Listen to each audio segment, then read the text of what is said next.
Ora bem, então cá estamos nós, já na sua segunda parte do programa Manhãs na TV, e nós já estamos aqui na companhia dos nossos segundos convidados, que vêm da Associação das Agências de Energia e Ambiente. Eu passo então a apresentar o Dr. Carlos Santos. Olá, muito bom dia. Muito bom dia. Seja bem-vindo aqui ao programa. Bem-aja por convite. Obrigada pela sua presença. E também Nuno Ferreira. Olá, Nuno. Seja muito bem-vindo também ao programa Manhãs na TV. Muito obrigado. Obrigado por terem aceito o nosso convite. Nós é que agradecemos o facto de nos terem convidado. Muito O obrigada. Nuno deve morar mesmo na praia. Você vem bronzeadíssimo. Como é que foi assim? Foi da maquilhagem. Pronto. Trataram-no bem. Então lá em cima. Ficou realmente... Tem que ir perguntar qual é o segredo que elas aplicaram. Estou a brincar. Muito bem. É só para descontrair um bocadinho. Sim. Isto é um programa descontraído. É verdade. E não sei se nos querem falar um bocadinho acerca do historial da associação, não sei quem Sim, é que quer falamos começar. fazer um enquadramento do que é que são as agências de energia. Esta rede nacional das agências de energia nasce no sentido de fazermos aquilo que é a juntada das agências de energia, porque existem agências de energia no território todo, praticamente. As agências de energia e ambiente são ou municipais ou regionais. Sendo municipais, cada município tem a sua própria agência. Se forem regionais, existe um conjunto de municípios que têm uma agência que representa aquele município, como é o caso daquela que eu represento, que é a Nerária, que é a agência da Beira Interior, que temos um conjunto de municípios que vão do norte do Tejo até ao sul do Douro. Fazem ali aquela juntada junto à raia. E houve então a necessidade de criarmos uma rede nacional que fosse uma entidade que aglutinasse estas agências, que de alguma forma tivesse uma voz comum e que pudesse defender aquilo que é os direitos, o que são os processos que são de alguma forma transversais a todas estas agências de energia e ambiente que existem no país, no continente e também na Madeira. Explique-me, o que é que faz uma agência do ambiente e de energia e ambiente? A vossa missão. Qual é o trabalho? Exato, isso. Olha, nós temos, as agências foram constituídas, começaram a ser constituídas na década de 90 e o objetivo era sempre um objetivo comum, que tinha muito a ver com as boas práticas do ponto de vista energético e estas boas práticas implementadas de duas formas, ou com implementações físicas ou com toda a componente do que é a sensibilização da população. Aqui, quando falamos na sensibilização da população, estamos sempre a falar no que é a parte da educação, o que são os alunos, o que são as escolas, o que são os gestores de energia nas autarquias e também o que são as empresas. Termos pessoas nas empresas que se preocupam com as questões ligadas à energia, à eficiência energética, à boa utilização dos meios que temos ao dispor, é sempre importante.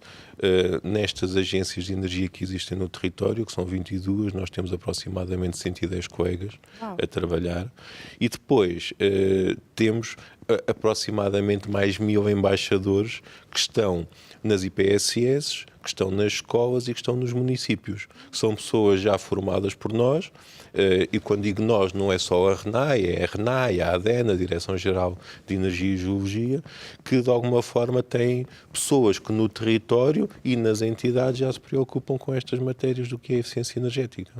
E vocês dão também formação, portanto, proporcionam workshops de formação aos cidadãos e nas escolas para dar... As ações de sensibilização, não é? Como é que são feitas? Sim. Olha, existem aqui dois trabalhos distintos.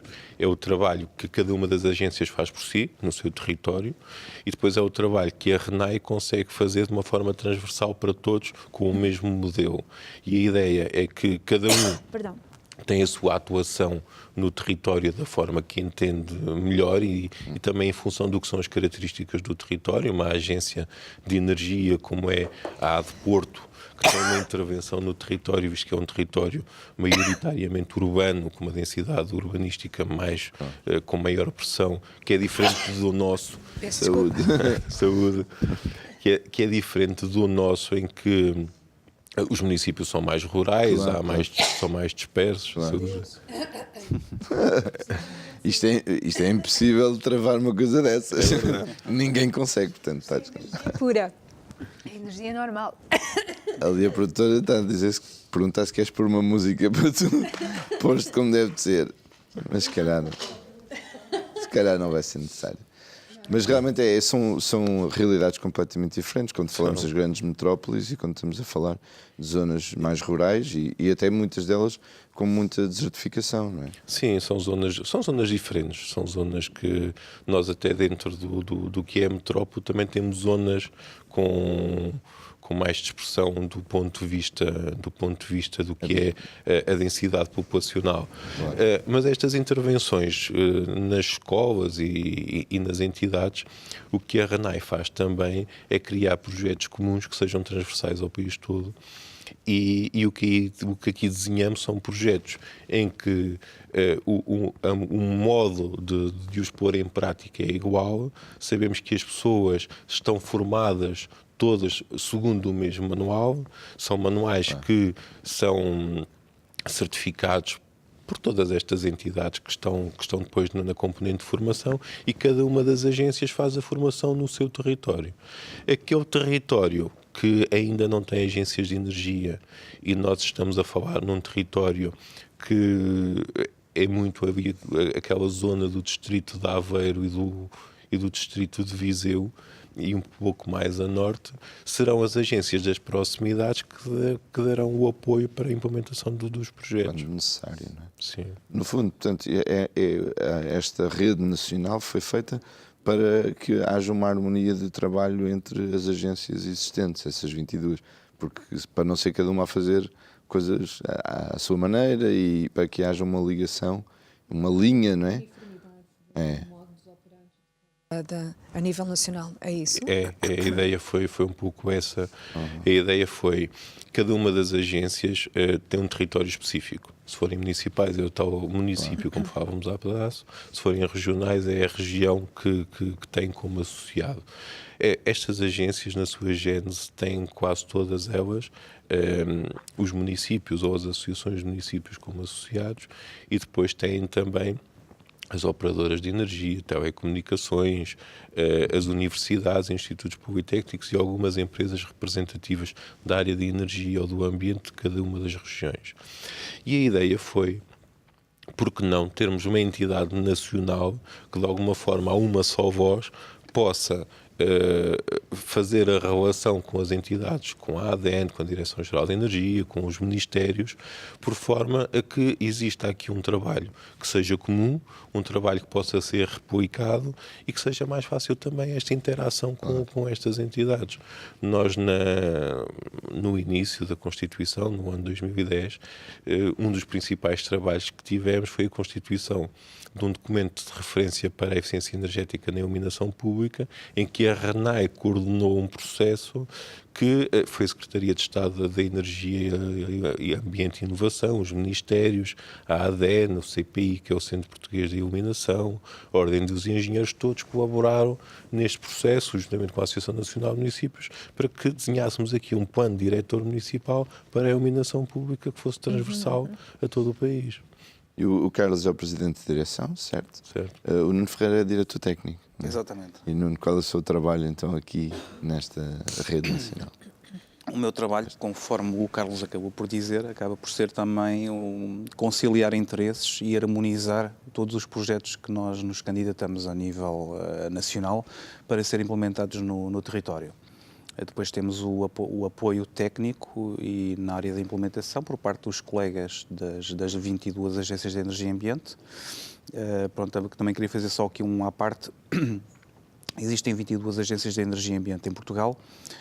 Atualmente temos 20 associadas. Estamos numa fase, digamos, de pré-adesão dessas duas agências que ainda não estão vinculadas à RNAI, porque uma delas é uma agência relativamente nova e a outra, que era uma agência que estava um pouco distante, também de trabalhar em cooperação e em rede, da mesma forma como nós já trabalhamos com os restantes colegas das outras 20 agências de energia.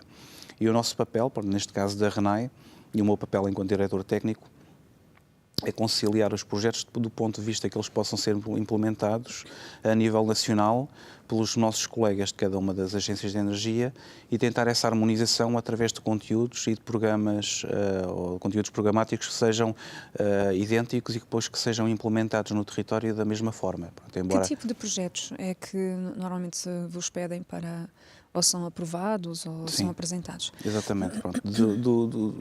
Uma vez que estamos a falar de uma associação, que é o nosso caso, a RNAI, nós, tudo aquilo que tentamos implementar no território tem por base um programa de financiamento. A RNAI foi constituída em 2010, eu comecei a colaborar com a entidade em 2012 e desde essa altura, porque a RNAI até então trabalhava com o voluntarismo dos órgãos dirigentes da RNAI, e tanto que levaram a bom porto este programa, este documento, o documento de referência para a eficiência energética na iluminação pública, que o Carlos acabou de mencionar, que foi o primeiro trabalho que deu uma grande visibilidade à RNAI a nível nacional e permitiu colocar a RNAI junto de vários players no setor da energia e ambiente, por forma a que nos dessem um pouco mais de reconhecimento na implementação dos nossos trabalhos e também na valorização do que é feito a nível local, que acaba por trazer bons dividendos a nível local no que diz respeito à implementação de políticas de eficiência energética e também de implementação de energias renováveis, que as agências de energia têm feito. Pronto, nós temos alguns programas nos quais nos vamos candidatando. Pronto, o primeiro, neste caso, foi o programa operacional do Compete, exatamente, o Compete, que no âmbito do CREN, do anterior CREN, que começámos a trabalhar junto das PME, pronto, das empresas. Sim. E tivemos uma ação a nível nacional que teve o envolvimento dos nossos colegas das agências de energia. Pronto, este programa é um programa vocacionado apenas para 3 regiões de Portugal, a região Norte, Centro e o Alentejo. Pronto, a região de Lisboa e do Algarve estavam fora da implementação deste projeto e, pronto, dentro deste território, que é um território até bastante vasto e bastante diferente do ponto de vista demográfico e também do ponto de vista energético, e implementamos um programa, um plano, chamado o Plano de Dinamização de Boas Práticas e de Sensibilização das PME a nível nacional, com um conjunto de workshops e seminários que foram dirigidos para PMEs, onde tivemos cerca de 400 PMEs a ser capacitadas nesses workshops e seminários, que percorreram um conjunto de cidades e vilas do nosso país,